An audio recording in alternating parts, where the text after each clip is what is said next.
Welcome to Kenton's videos. Enjoy the video. In this video, I will show how to open Mitsubishi Mirage gas tank full guide. Start by locating the fuel door release inside the cabin on the driver's side, usually near the floor or on the lower dash. Pull the release firmly, then walk to the fuel door, press the cap latch if equipped, and twist the gas cap counterclockwise to remove. Replace cap and push door until it clicks. Check for a manual fuel door release near the driver's seat if the electronic release fails, and consult the owner manual for specifics.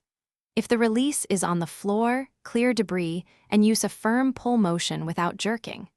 When opening, avoid smoking or open flames and keep electronics away from the filler area to prevent sparks. If the cap is stiff, use a cloth for better grip always. If the cap is stuck, apply penetrating oil around the threads and let it sit a few minutes before trying again.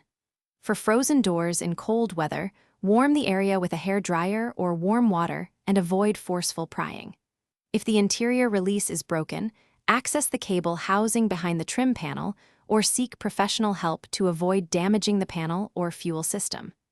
Document repairs for your records.